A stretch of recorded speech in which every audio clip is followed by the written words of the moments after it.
Salut les trailistes!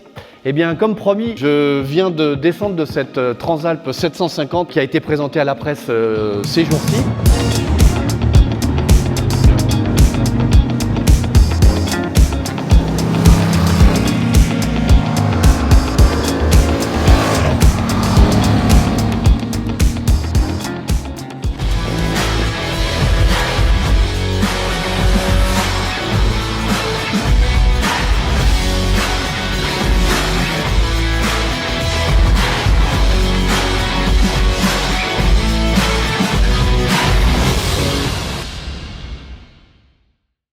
Là, on vient de passer une journée, faire un peu moins de 200 km au guidon de cette moto très attendue. C'est une des principales nouveautés de l'année 2023. Donc, petite historique de ce modèle, qui est un modèle phare de la gamme Honda. Elle est née en 1986 et elle est arrivée en 600 cm3. Quelques années plus tard, en l'an 2000, elle est passée en 650 cm3.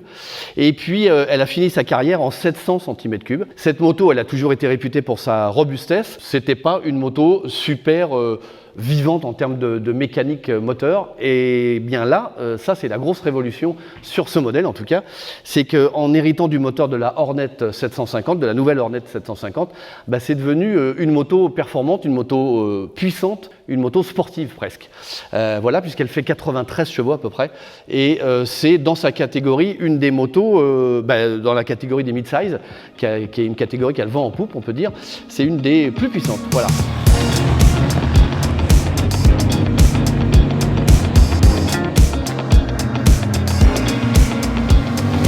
Alors évidemment, le premier contact avec cette nouvelle moto, il est d'abord visuel.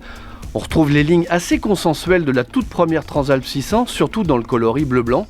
On ne peut pas dire que la Honda ait une personnalité esthétique très fortement marquée, mais cette ligne, je pense qu'elle aura le mérite de plaire au plus grand nombre. J'ai aussi noté qu'en fonction du coloris et du niveau d'accessoirisation, on n'avait pas tout à fait la même impression d'ensemble. Ainsi, en blanc-bleu et avec un sabot moteur et des crash bars, elle ressemble un peu à une petite Africa Twin.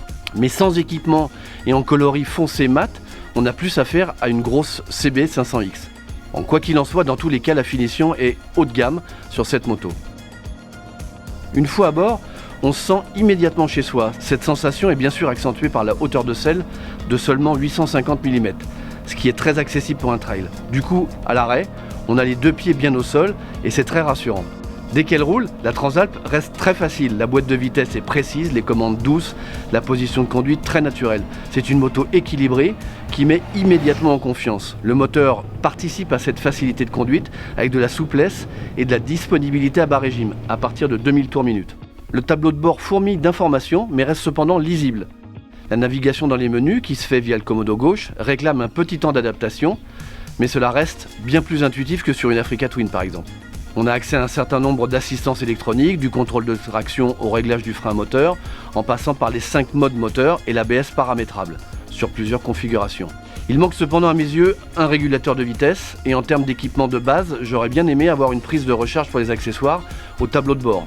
Sur la Transalp, il a bien un port USB, mais il se trouve sous le siège passager.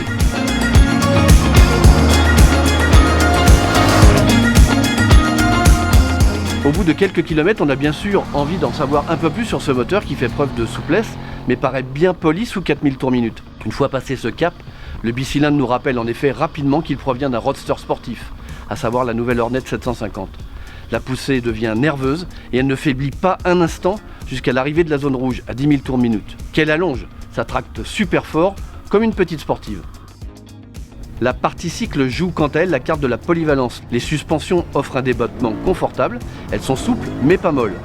Elles conservent donc de la rigueur nécessaire pour répondre aux performances du moteur. Bien décidée à jouer sur tous les tableaux, la Transalp s'arme aussi d'une roue avant de 21 pouces qui va l'aider en usage off-road, mais surprise, cela ne la pénalise aucunement sur route où elle conserve de l'agilité et de la précision. Bien joué. Le freinage est dans le même esprit, c'est-à-dire qu'il y a de la puissance mais aussi de la progressivité afin de s'adapter à la conduite en tout terrain.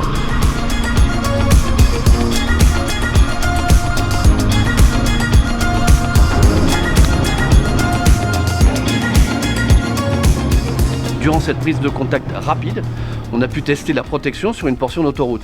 Le pare-brise fait bien son boulot et protège le buste et la tête du conducteur. Il manque peut-être un peu de protection au niveau des épaules, ce que la bulle haute et plus large proposée en option devrait corriger. Les jambes sont en revanche bien abritées par le réservoir. Nous avons eu également le droit à un petit passage en tout-terrain, bien trop court pour se faire une idée précise des capacités de la Transalp. J'ai eu juste le temps de remarquer la largeur du réservoir qui pourra éventuellement déranger un peu la liberté de mouvement du pilote. Ça sera confirmé lors d'un prochain essai évidemment. Bref, cette première prise de contact a mis en avant la grande homogénéité de cette nouvelle Transalp 750 qui ambitionne d'être une des plus polyvalentes de sa catégorie. Sur le papier, elle en présente tous les atouts pour un prix de vente hyper concurrentiel. Elle s'affiche en effet à 10 599 €, ce qui la positionne idéalement sur ce marché.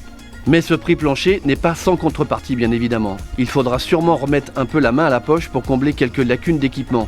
Un sabot moteur, des crash bars, des protège-mains ou une prise accessoire sur la planche de bord seront en effet les bienvenus. Mais comme les choses sont bien faites, Honda les propose bien sûr dans son catalogue d'accessoires optionnels.